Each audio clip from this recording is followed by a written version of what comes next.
Tanginya justru si teater kan mengadaptasi si film mengadaptasi si novel gitu, karya Bang Andrea Hirata. Cuma yang waktu itu gue rasain memang si musikal teater itu sebagai sebuah permulaan gitu ya buat gue, karena gue mulainya memang di musikal teater itu kan, sebelum sebelum film pertama gue Limalang ataupun sebelum Cowboy Junior gitu. Gue memang mulainya pertama kali di musikal teater itu, dan buat gue nggak bisa berharap sebuah permulaan yang jauh lebih baik daripada si musikal teater itu gitu. Kenapa? Karena as you know musikal teater itu ya ada musiknya, nyanyinya gitu ya, and then obviously karena teater juga pasti ada actingnya dan ada narinya. Jadi buat gue itu tuh kayak kayak sebuah pertunjukan yang full package gitu loh. Gue bisa dapat pengalamannya tiga-tiganya di situ, dan buat gue akhirnya jadi punya passion di musik dan di acting gitu yang sampai hari ini gue jalanin.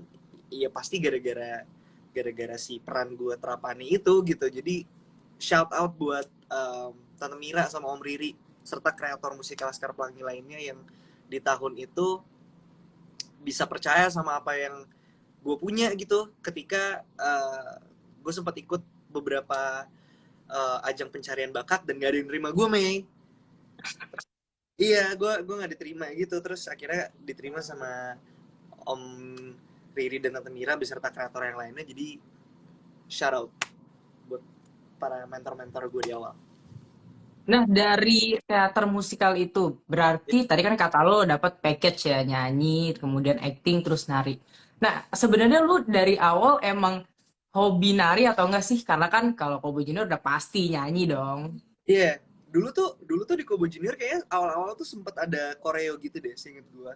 Terus kayaknya dari kita berempat yang emang basicnya dancer, terus tahu gue emang cuma Bastian gitu, dia emang b-boy. Terus kita tuh nggak apa namanya, nggak intulah sama dance. Plus waktu itu kan satu konsep besar yang waktu itu diusung kan memang lebih ke arah ketika waktu itu lebih banyak kiblatnya ke Korean boy band. Waktu itu Kobo Junior tuh lebih kayak ke western gitu sih, seingat gue. Jadi lebih kayak mentingin vokal, Hmm. ada aransemen dan lain-lain kayak Westlife gitu. Itu setahu gue kan emang maksudnya secara nari nggak terlalu banyak kan, Mei. Jadi kayaknya lebih fokus Hmm. ke situ gitu. Jadi akhirnya menghilangkan semua dance itu, kayak nggak ada yang mau ngedance, jadi kayak nggak gitu. Tapi sampai sekarang masih hobi dance gak sih? Dari awal-awal itu. Private, I dance in private, I do everything in private. Oke, balik lagi nih, Iqbal ke acting. Nah, Yuk. lu tuh udah banyak banget acting di banyak banget film deh, pokoknya dari Dylan, dari jadi sebagai Ali ya. Nah, Hmm. karakter apa sih yang bikin lo itu, aduh gue harus punya banyak waktu nih buat dalemin karakter ini gitu, apa sih? Yang pernah gue mainin nih, Mei. Mm-mm. Uh, Kayak hampir semuanya. eh dari mulai 2017 main Dilan itu sih, seinget gua emang nggak ada atau mungkin belum ada proses pre-production, kayaknya yang kurang dari sekitar 2 sampai 3 bulan gitu sih. Jadi eh semuanya butuh waktu, semua karakternya butuh waktu, semua projectnya itu juga butuh proses gitu ya. Jadi nggak ada yang sebentar sih. Dulu mungkin pas pas sebelum Dilan, pas main film sama Kobo Junior atau Sijar gitu, gue lupa lagi prosesnya berapa lama, cuma gue nggak inget selama setelah 2017 itu sih. Dan kayaknya makin kesini gue makin makin lumayan apa ya, akan makin nyaman dan akan makin pede ketika proses di awal sebelum syutingnya itu bisa lebih lebih panjang lah, karena berarti kan gue akan punya lebih banyak waktu dan ruang untuk explore ya. Dan walaupun ya nanti maksudnya di lokasi syuting pun akan tetap adaptasi gitu sama karakternya sendiri, cuma kalau buat gue the longer I have the better gitu sih.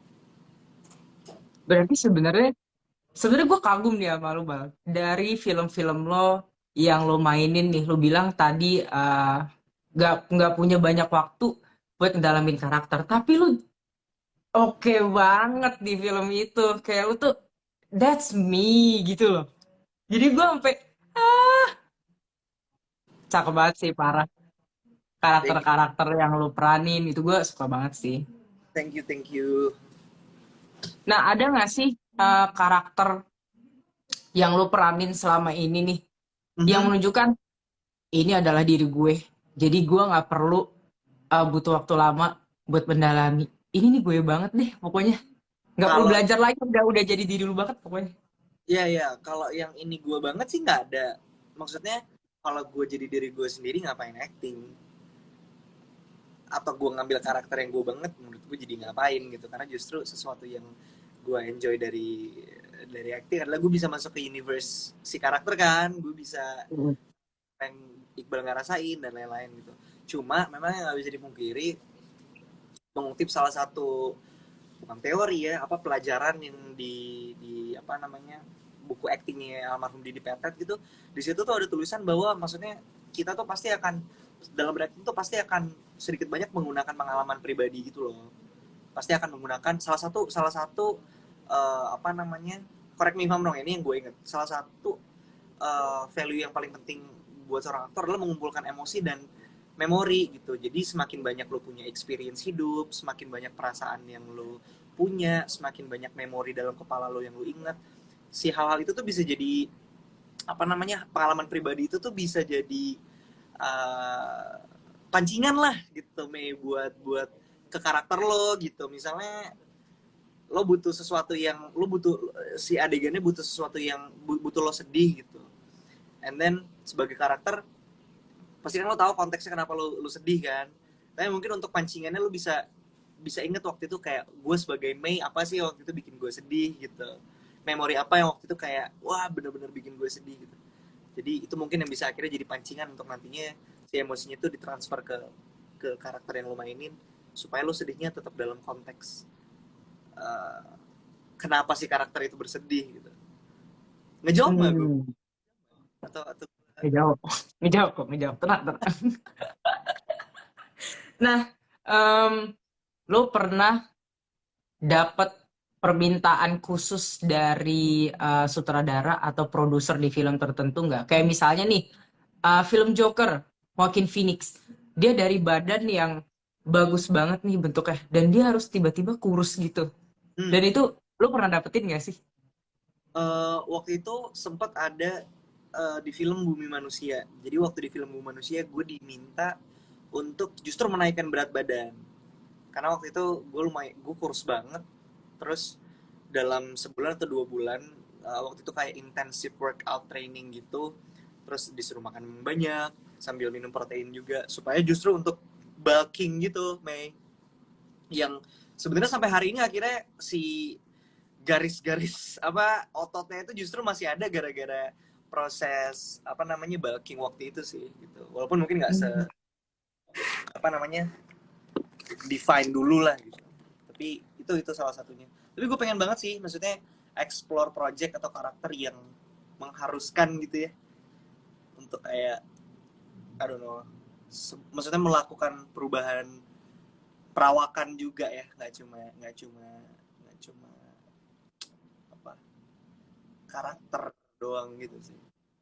Jadi pengen ekstrim juga ya, Bal. eh ya kita kan kayak cowok panggilan ya, kita tergantung callingan. Jadi ya nanti kita lihat aja kira-kira apa yang bisa dikerjain dan apa yang sekiranya sevisi dan seru untuk dieksplorasi gitu. Nah, dari diri lo sendiri, lo pengen berubah jadi perawakan kayak gimana sih? um, Wah gue ngikut sih sebenarnya, maksudnya as an actor itu salah satu yang gue sadarin juga gitu sih, Mei. Hmm. In a way mungkin gue nggak terlalu banyak punya kebebasan untuk uh, memilih perawakan gitu ya, bagaimana gue harus terlihat sebagai karakter tersebut di film gitu. Cuma itu yang gue bilang tadi ya, gue bisa point of view bisa diubah gitu, gue bisa jadi kayak oh iya gue bisa jadi orang lain nih, nggak yang bukan gue gitu, gitu sih. Nah, dari semua film yang udah lu peranin, lu merasa perawakan lu jadi orang lain itu di film apa? Minggu salah satunya kayaknya yang paling paling beda sih kayaknya so far. Hmm, Hmm. iya kayaknya beda deh. Itu pertama kali gue Oh. naik badan, maksudnya di berat badan tertentu tuh pertama kali, and then pakai kumis juga waktu itu, kumis prostetik, jadi itu kayaknya yang paling paling beda sih. Nah, Bal, siapa sih aktor favorit lo dari dalam negeri dan luar negeri nggak apa-apa. Siapa aktor favorit lo? Terus film apa yang mereka perankan terus jadi inspirasi nih buat lo?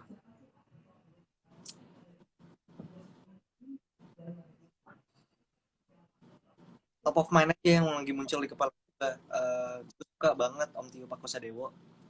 Gue beruntung banget akhirnya bisa satu project sama beliau di film gue yang akan datang, Mencuri Raden Saleh gitu.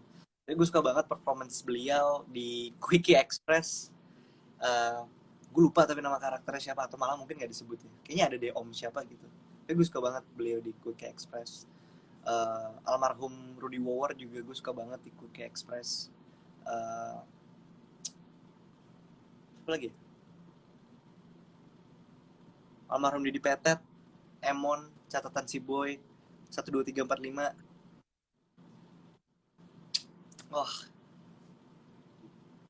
gila banget sih menurut gue performance beliau Kalau di luar situ. negeri siapa nih? Luar negeri, gue suka Ewan McGregor di Trainspotting. Semoga gue mengucapkan namanya benar. Terus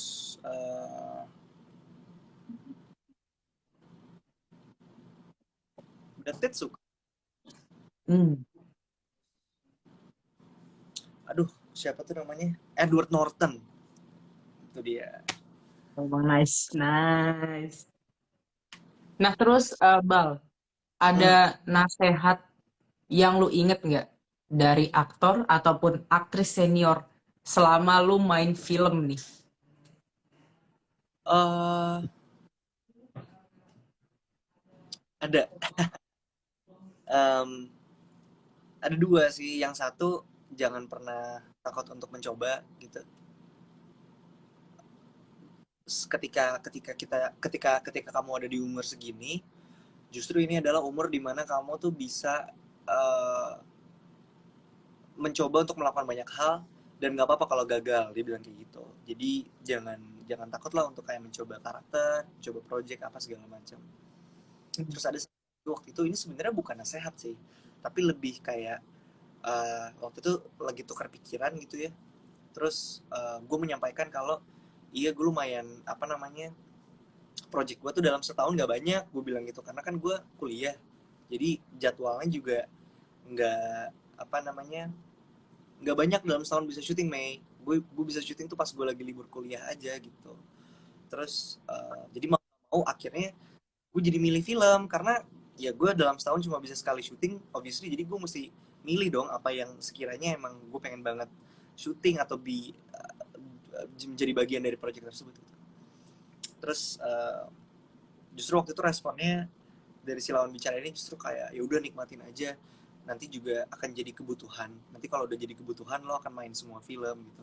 Terus gue jadi mikir aja sih, maksudnya apa ya, gue nggak mau gitu ketika ketika gue harus menggantungkan hidup gue sampai akhirnya gue bermain di sebuah film atau sebuah project itu karena memang itu bukan datangnya dari hati gitu loh, Mei.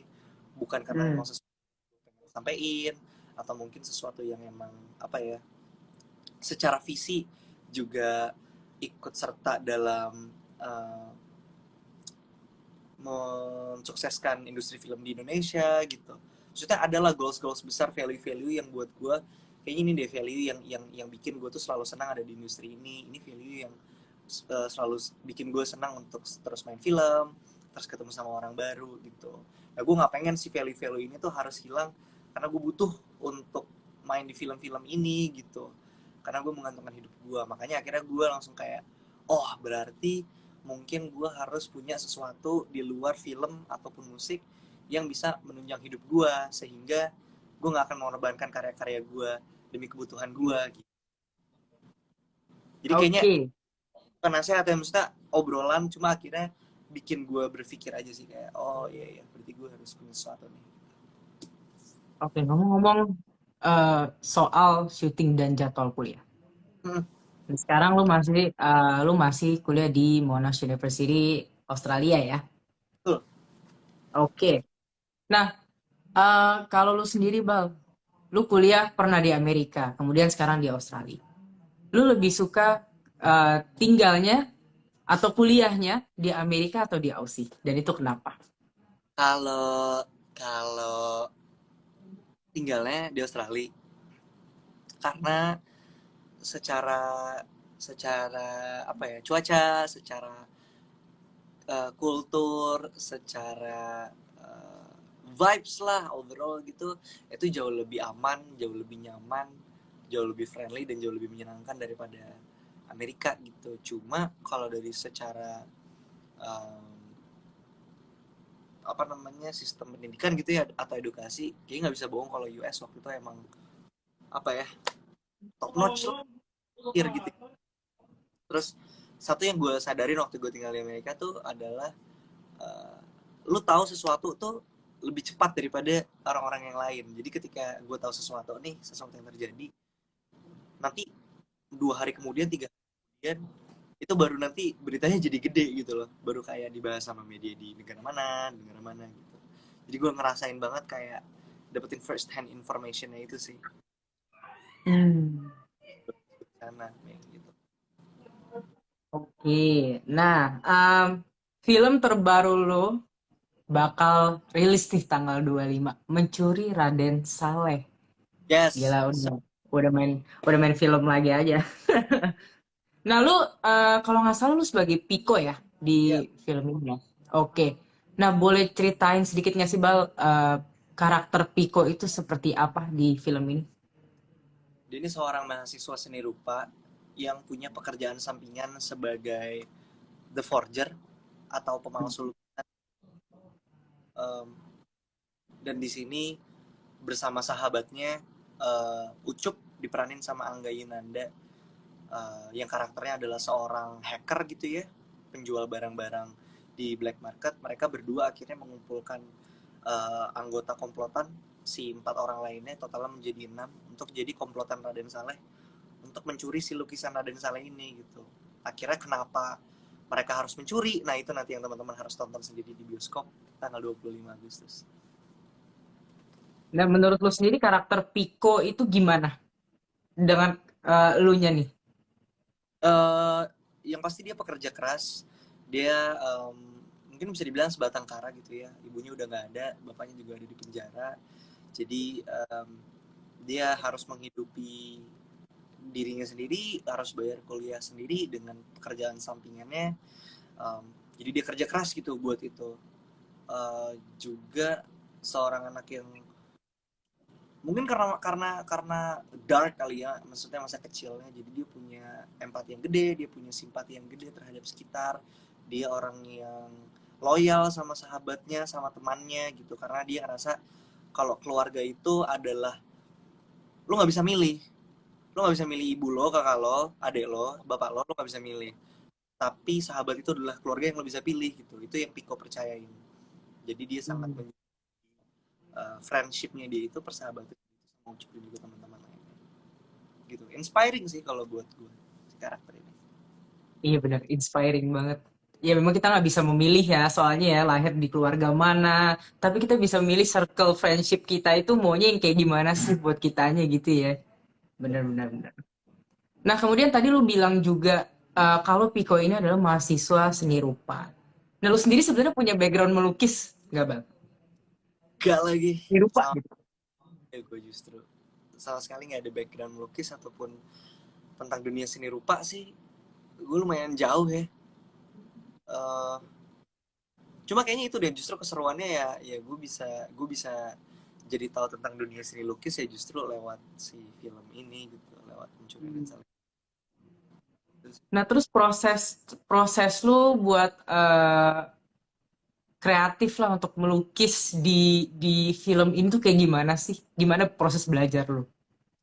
Gue waktu itu sempat dikirim ke Yogyakarta untuk ketemu sama dua maestro lukis di Indonesia, namanya Mas Suharmanto sama Pak Dedi Sufriyadi. Teman-teman boleh cek sosial medianya setelah ini. Suharmanto sama Dedi Pakiye Sufriyadi. Eh, Mereka berdua pelukis hebat dari Indonesia gitu, dan lebih hebat lagi karena mau ngajarin gue seorang anak yang nggak punya basic apapun di dunia eh, seni rupa gitu, visual. Tapi justru mereka dengan ikhlas mau membagikan ilmunya gitu, Mei, ke gue. Mereka membagikan ilmu ke gue dalam 3 hari. Mereka memberikan ilmu pelajari dalam 19 tahun. Jadi emang beneran generous banget.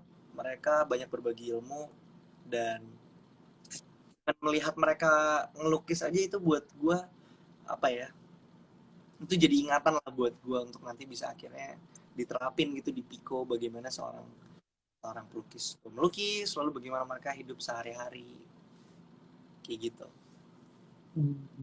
Nice, gila ya. Belajar lagi hal baru nih. Belajar terus, harus selalu belajar, belajar terus. Nah, kemudian nih, Iqbal, tanpa spoiler, jangan spoiler dulu ya, karena kan baru rilis tanggal 25 nih. Nah, adegan apa sih yang bikin lu stres banget nih di film Mencuri Raden Saleh? uh,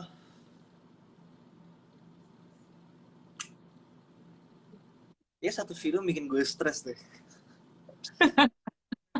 Abis kelar syuting tuh, abis kelar syuting gue sakit sih sebulan, kayak kayaknya gue nahan gitu. Terus abis itu capek banget, terus sakit sebulan.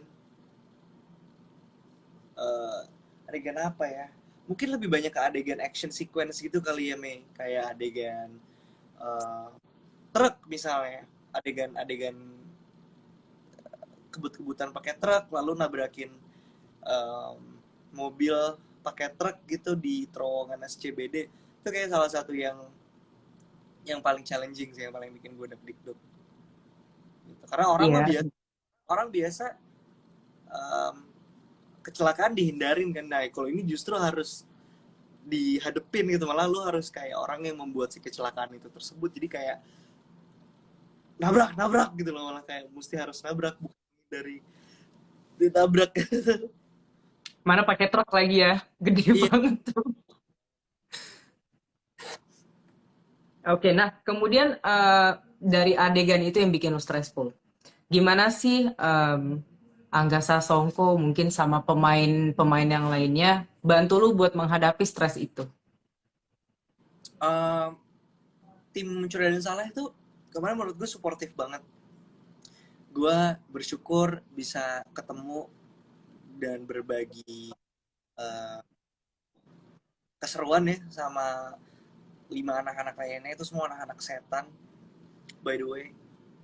Kayaknya Amanda doang yang enggak anak baik, sisanya terus terutama yang cowok-cowok sih. Jadi gue gue bangga lah, gue bisa akhirnya bermain dan berbagi frame gitu ya sama teman-teman aktor muda berbakat ini, kalau kata Umay Shahab, shout out kalau dia nonton. Uh, Terus Mas Angganya sendiri juga sebagai seorang director, beliau memberikan ruang yang gede banget gitu untuk kita bisa bereksplorasi, untuk kita bisa improvisasi, untuk kita bisa bermainlah dalam ruangnya si karakter ini, Mei. Jadi as long as lo masih dalam koridor si karakter tersebut, Mas Angga sih kayaknya memberikan kebebasan aja sih untuk lo nambahin dialog, ngurangin dialog, um, melakukan bisnis act lain gitu. Itu terserah gitu. Dan itu tadi karena beberapa adegan action sequence ini juga dijalaninnya bareng-bareng, jadi ya kita berbagi berbagi rasa deg-degan bareng-bareng lah, kayak ayo guys, kita pasti bisa guys, kita pasti bisa guys gitu. Jadi sama-sama saling support lah, jadi support system yang baik gitu di dalam ataupun di luar set. Tapi lu jadi enjoy nggak nih setelah syuting genrenya kan action ya, lu jadi Iya. enjoy gak sih? Em, Mungkin bukan lebih ke enjoy sih, tapi lebih kayak oh ternyata tidak semenakutkan itu ya gitu.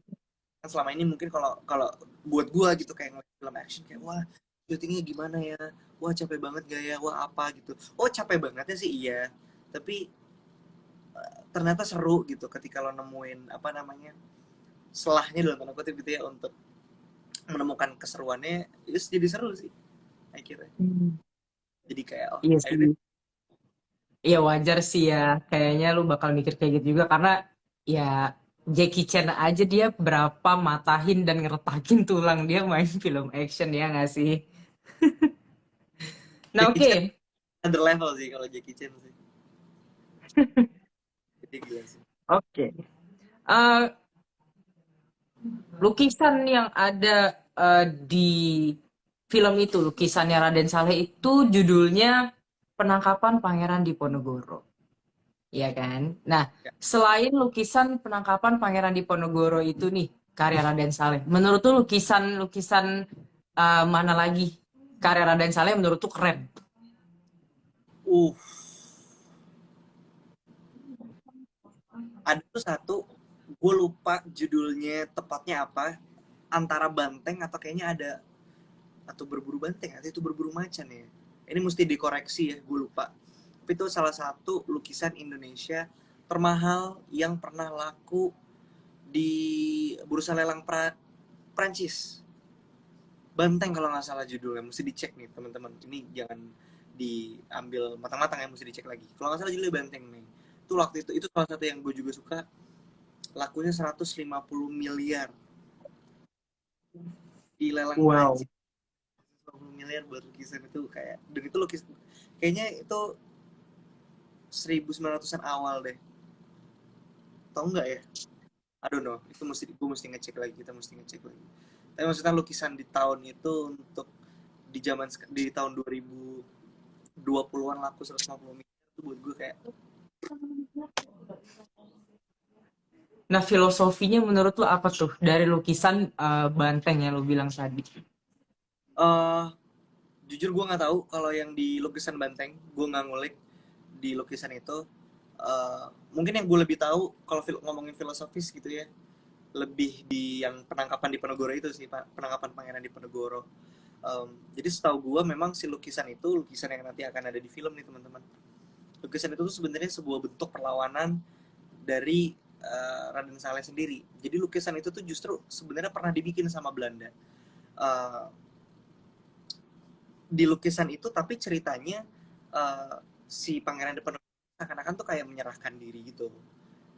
Nah, di dalam lukisan yang Belanda buat itu juga eh, Belanda itu juga dibuat eh, lebih keren lah dalam tanda kutip gitu ya secara penggambaran, dan Pangeran Diponegoro ini dibikin ya nggak sebagus orang-orang Belandanya.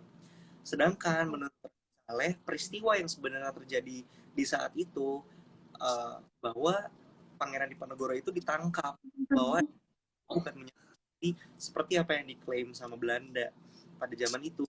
Jadi sebagai bentuk perlawanan uh, dan mungkin pemberitaan juga ya yang benar tuh seperti ini gitu, maka beliau membuatlah si penangkapan Pangeran Diponegoro ini, ke judulnya Penangkapan. Itu satu. Yang kedua, uh, si orang-orang Belandanya tuh juga Raden Saleh gambarinnya tuh orangnya kerdil gitu, kayak bantet-bantet gitu Mei, kepalanya gede badannya kecil.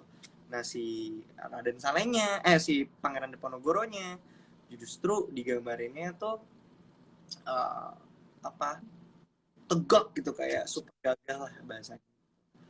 Jadi itu bentuk perlawanan beliau terhadap uh, kolonial Belanda pada zamannya gitu. Jadi lu makin makin suka sejarah nggak nih? eh Ya Menarik maksudnya nih soalnya. jadi ini aja sih, jadi lebih kayak ke expose. Terus yang tadi gue bilang ya bahwa dunia seni rupa tuh sebuah dunia yang gue nggak gue nggak into gitu tadinya, sampai akhirnya ya adanya mencuri dan salah ini gue jadi bisa belajar banyak hal lah gitu. Oke. Nah, mungkin Iqbal nanti bakal punya pikiran gak sih? Kayaknya melukis menarik nih dunia seni rupa setelah gue main film ini. Kayaknya gue bakal belajar nih melukis juga. Bisa jadi nggak ada yang nggak mungkin, dan bisa jadi banget gitu. Mungkin one day ketika gue menemukan ketenangan ketika melukis itu, mungkin gue akan apa menjadikan itu sebuah rutinitas kali. Mantap. Nah, Iqbal, menurut lo nih, film Raden Saleh ini bakal memberikan inspirasi apa sih buat para penontonnya? Hmm.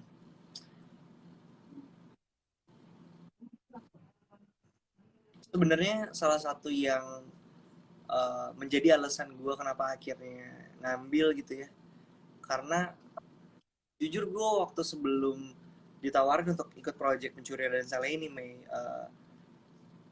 gue nggak terlalu banyak tahu tentang siapa itu Raden Saleh, apa karyanya ada di mana, dan juga peran gitu ya dalam modern di Indonesia itu bukan sesuatu yang familiar lah buat gue gitu. Nah, makanya gue ngerasa harusnya si film Mencuri Raden Saleh ini paling nggak bisa sedikit mengedukasi, mungkin terutama buat teman-teman seumuran gue Gen Z gitu ya, untuk setidaknya tahu dan kenal deh paling nggak sama siapa itu Raden Saleh. Waktu itu kayaknya sempat di kita ada yang sempat bikin konten gitu deh, tahu nggak Raden Saleh, terus ada yang jawab pahlawan kan gitu, karena mungkin namanya karena Raden Saleh jadi mungkin salah satu pahlawan perjuangan gitu ya. Padahal iya, beliau adalah yang karyanya fundamental gitu buat bangsa ini. Cuma kok kayaknya di generasi ini gak banyak yang tahu ya, termasuk gue gitu waktu itu di tahun 2018 itu. Jadi itu harusnya salah satu uh, bisa jadi salah satu inspirasi itu buat teman-teman yang nanti datang ke bioskop tanggal 25 Agustus untuk mungkin jadi lebih kenal, lebih ngulik gitu ya. Itu satu. Yang kedua, inspirasinya lagi adalah tentang bagaimana uh, lo tuh bisa ngelakuin apa aja sih sebenarnya di hidup ini kalau lo mau gitu. Itu mungkin film ini juga pengen sampai itu kali ya, Mei. Karena si enam anggota komplotan ini, lima dari mereka tuh ya mereka apa ya, anak-anak biasa lah, anak-anak kuliah biasa aja yang uh, ya mungkin udah kerja sendiri karena nggak dikasih duit jajan sama orang tuanya, yang harus cari kerjaan sampingan. Yang gue yakin juga teman-teman yang sekarang nih lagi nonton ini juga pasti banyak dari kita yang sudah melakukan hal tersebut. Anak-anak underdog lah, anak-anak yang dianggap biasa tapi justru mereka bisa membuat perubahan gitu terhadap dirinya dan juga terhadap kehidupannya, asal mereka mau gitu. Jadi semoga itu bisa menginspirasi teman-teman yang nanti datang ke bioskop sih. Nah, nice. Memang jadi ya begitu ya. Jadinya insert teaser. Nah, itu inspirasi. Nanti kalian harus nonton film Yes, Mencuri Raden Saleh. gue takin Karena insert pasti bakal menginspirasi nih para insert-tizen film-filmnya. Itu udah pasti ya, Bal ya. Bakal inspirasinya cakep banget pokoknya nih. inspirasi lainnya, lo akan percaya kalau Indonesia juga bisa bikin film kayak gini gitu. Itu sih kayaknya salah satu yang poin paling penting nih yang gue tangkap. Nah, tapi emang sih gue akuin ya Indonesia tuh dunia filmnya udah level up gitu. Maksudnya udah membaik gitu ya sekarang. Lihat dari kualitas gambar, kemudian itunya udah oke. Hmm. Nah, Iqbal lu, sorry, lu kuliah jurusan jurnalisme ya? Komunikasi gue. Komunikasi. Nah, kalau nggak salah lu sempet wawancara Chris Hemsworth Iya, sama Taika Titi. Waititi. Ya, Waititi. Nah, yeah. sebagai anak komunikasi nih, kan pasti kesulitan ya, apalagi Chris Hemsworth itu adalah aktor senior, kemudian Taika juga. Nah, gimana sih perasaan lo? Terus apa sih yang lo persiapkan waktu lo mau wawancara mereka?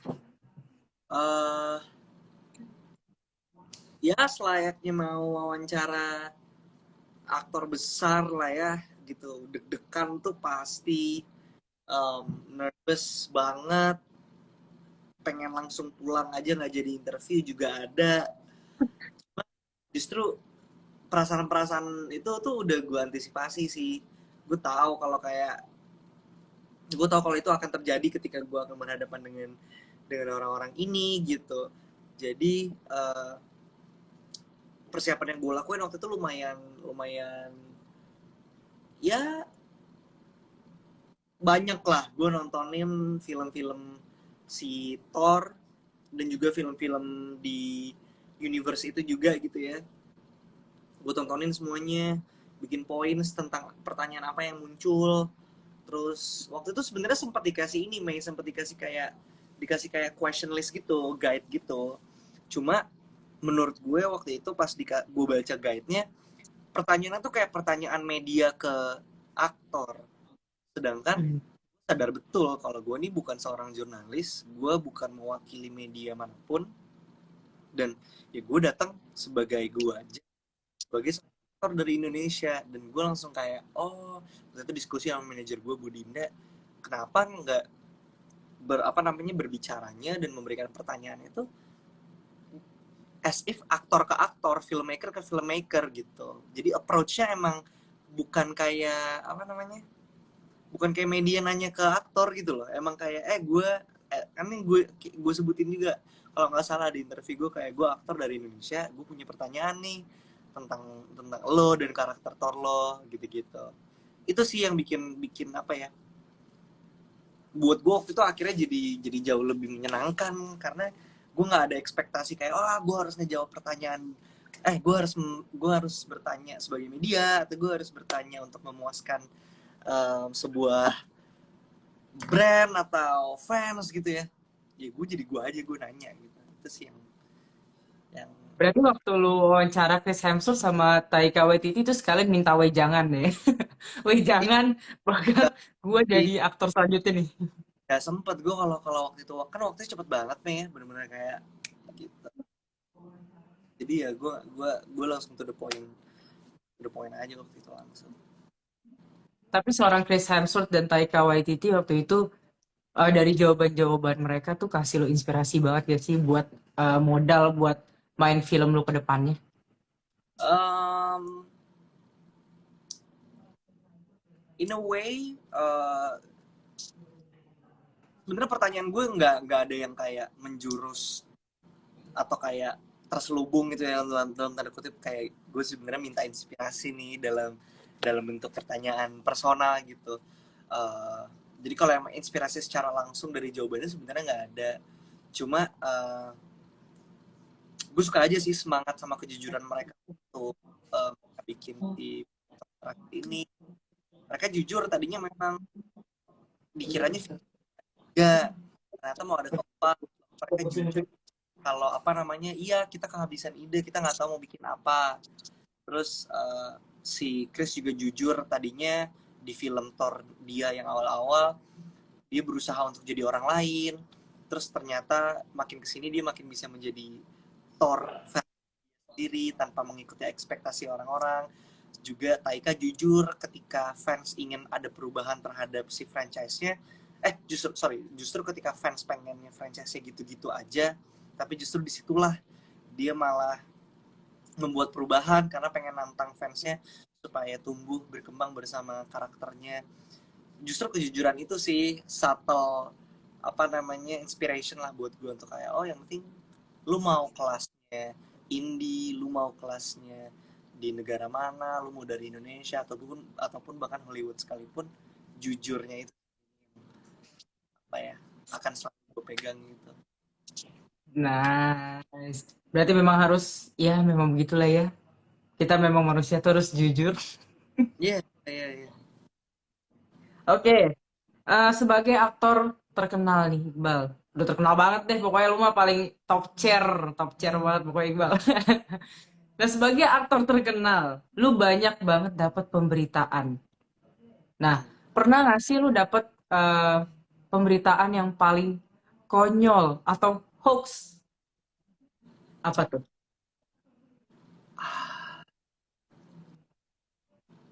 apa ya?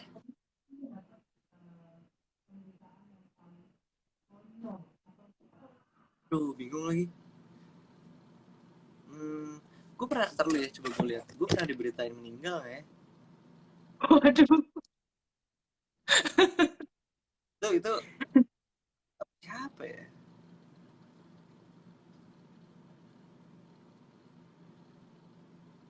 Tuh, se- lebih kayak clickbait akun gitu sih. Kayak eh akun Instagram milik Iqbal, CJR banjir ucapan innalillah kayak gitu-gitu kayak apa sih clickbait banget. Ya ada aja deh Mei berita-berita kayak gitu. Gue nggak terlalu ngikutin sih sejujurnya. Tapi nggak tahu mungkin teman-teman yang lagi nonton ini mungkin Insatizen atau mungkin eh, siapapun yang mungkin pernah baca hoax tentang gue yang kayak apaan sih gitu. Gue nggak Nah, Bal, hmm, selama lu main, selama lu syuting film Raden Saleh nih, ya. kalau gue denger-dengar, katanya pemainnya ada yang sering telat. Siapa sih? Nah, ini pertanyaan dari Insatizen nih, Bal. Username-nya @_snjh21. Aduh Boleh tuh Bal jawab, Bal. gue lupa. Eh, kayaknya maksudnya misalnya pun aduh gue bener nggak inget deh siapa yang sering telat karena gue juga pernah telat sih sejujurnya cuma waktu itu momen-momennya memang pas telat ya emang belum di take juga sih maksudnya belum set juga jadi iya gitu. Nah, tapi semua lancar lah ya. Telatnya ya Ya mungkin nggak ada satu dan lain hal. production house gitu nggak gitu sih. Dan ini ada lagi pertanyaan dari Ed Vira HG.